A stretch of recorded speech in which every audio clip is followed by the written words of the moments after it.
The Star Wars galaxy is a vast expanse of possibilities, teeming with a plethora of species, planets, and cultures. But when it comes to the variation in human body types, particularly the lack of heavier-set humans, there's a noticeable absence. Why is that? For starters, the Star Wars series has always been a sort of space opera, with its roots in mythology and classic storytelling. The heroes and villains are often depicted in ways that are meant to be archetypal, larger-than-life characters, and physicality plays a big part in that portrayal. There's a tendency in visual storytelling to represent heroes and villains in physically idealized forms. This often translates into fit and muscular protagonists and antagonists, giving them a larger-than-life presence. Now, practical considerations also come into play. By the time the original trilogies were being filmed, special effects were nowhere near what they are today.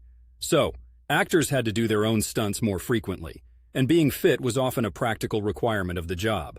Han Solo ducking laser blasts, Luke Skywalker swinging across chasms, you better believe they needed to be in top shape for those scenes.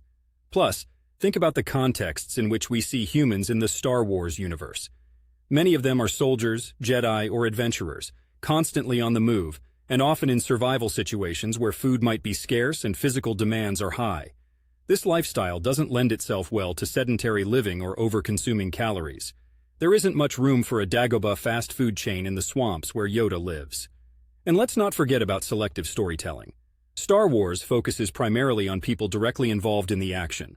The frontline fighters of the rebellion, the agile and disciplined Jedi, the menacing figures of the Empire.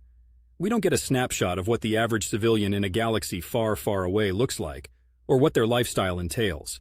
For all we know, there are plenty of diverse body shapes and sizes that we simply don't see on screen, because they're not integral to the central plot.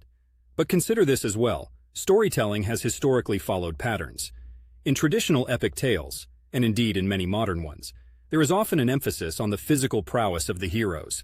These standards shape our expectations for the genre, sometimes at the expense of diversity, both on screen and off. Sure, more recent Star Wars media, like the TV series The Mandalorian, have started to show a wider range of human shapes and sizes, but there's still a long way to go. It's a reminder that even in a galaxy with limitless potential for diversity, our own world's biases can seep into the way we create and consume media. As Scott, living in the green and often rain-drenched lands of Portland, Oregon, my take is that Star Wars is still a product of its time and cultural context, just as much as it is a look into a diverse fictional universe. And as we continue to broaden our understanding of representation, maybe we'll begin to see more of that diversity reflected in the body types of human characters across the galactic spectrum.